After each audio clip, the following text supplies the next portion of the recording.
और चलिए सबसे पहले 10 बजे की 10 ब्रेकिंग पर नजर डाल रहे हैं। पहली ब्रेकिंग जम्मू कश्मीर से, जहां आतंकियों के खिलाफ बड़ा एक्शन लिया गया। ऑपरेशन ऑल आउट के तहत 2 अलग अलग एनकाउंटर्स में 4 आतंकियों को मार गिराया गया है। एनकाउंटर कुलगाम में हुआ। 4 आतंकियों के खिलाफ एनकाउंटर के दौरान 2 बहादुर जवान भी शहीद हुए।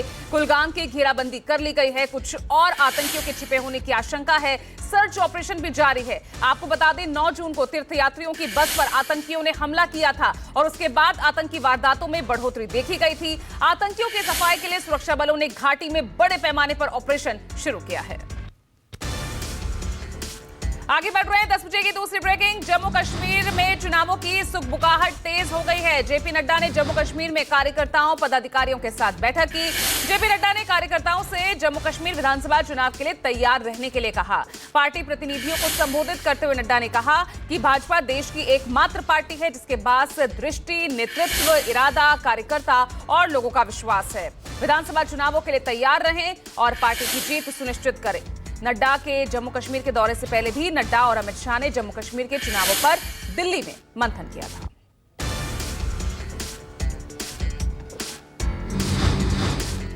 तीसरी ब्रेकिंग, जालंधर उपचुनाव में प्रचार करने पहुंचे आप सांसद संजय सिंह ने अमृतसर में स्वर्ण मंदिर में मत्था टेका। जालंधर में 10 जुलाई को उपचुनाव होने वाले हैं। जालंधर में आम आदमी पार्टी ने पूरा जोर लगा दिया है। चुनाव प्रचार के दौरान संजय सिंह ने बीजेपी पर जमकर हमला बोला। विपक्षी पार्टियों पर राज्य की आप सरकार के खिलाफ दुष्प्रचार करने का आरोप लगाते हुए बीजेपी को चोरों की पार्टी बताया। संजय सिंह ने कहा कि बीजेपी विधायकों को चुराती है, जबकि शिरोमणि अकाली दल के शासन में उनके नेता गुंडागर्दी में लिप्त थे। आगे बढ़ रहे हैं अगली ब्रेकिंग 10 बजे की। आज से पुरी में निकलेगी भगवान जगन्नाथ की रथ यात्रा। दोपहर 1 बजे के करीब निकलेगी यात्रा। 4 दिवसीय दौरे पर ओडिशा पहुंची राष्ट्रपति द्रौपदी मुर्मू पुरी की रथ यात्रा में भी शामिल होंगी। रथ यात्रा के सुचारू रूप से संचालन के लिए पुरी के आसपास ही कड़ी सुरक्षा व्यवस्था की गई है। महोत्सव में राष्ट्रपति के आगमन को लेकर विशेष सुरक्षा प्रबंध किए गए हैं। यात्रा के दौरान उनका रूट नो फ्लाइंग जोन किया गया है। राष्ट्रपति की सुरक्षा के लिए विशेष सुरक्षा बल और राज्य पुलिस की कई टीमें तैनात की गई है। आगे बढ़ रहे हैं 5वीं ब्रेकिंग के साथ और ये अगली खबर, अहमदाबाद में निकली भगवान जगन्नाथ की रथ यात्रा।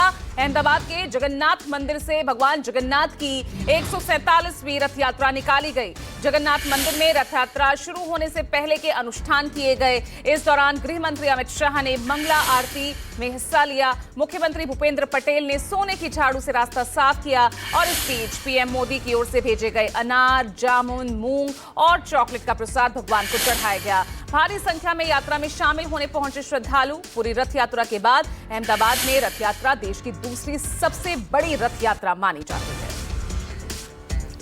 आगे बढ़ रहे हैं 10 बजे की अगली ब्रेकिंग। गुजरात को लेकर राहुल गांधी का बड़ा दावा, कहा अयोध्या की तरह गुजरात में भी बीजेपी को हराएंगे। बिना डरे बीजेपी से लड़े तो जीतते हैं। पीएम मोदी पर भी उन्होंने हमला बोला। अहमदाबाद में कार्यकर्ताओं को संबोधित करते हुए राहुल ने कहा कि हम सब मिलकर बीजेपी की सरकार को तोड़ देंगे। अयोध्या में बीजेपी को शिकस्त दी है, लिखकर रख लीजिए। कांग्रेस गुजरात में भी वैसे ही मोदी और बीजेपी को हराएगी। आगे बढ़ रहे हैं अगली ब्रेकिंग, तमिलनाडु बीएसपी प्रदेश अध्यक्ष की हत्या के रेस में 8 लोग हिरासत में लिए गए। पुलिस के मुताबिक वारदात के पीछे किसी गैंगस्टर की हत्या का मामला जुड़ा हो सकता है।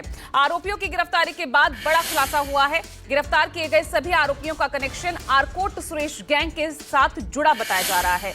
मामले को लेकर अब आज चेन्नई पहुंचेंगी बीएसपी प्रमुख मायावती। आपको बता दें 5 जुलाई को चेन्नई में खुलेआम बीएसपी के प्रदेश अध्यक्ष आर्मस्ट्रांग की हत्या कर दी गई थी।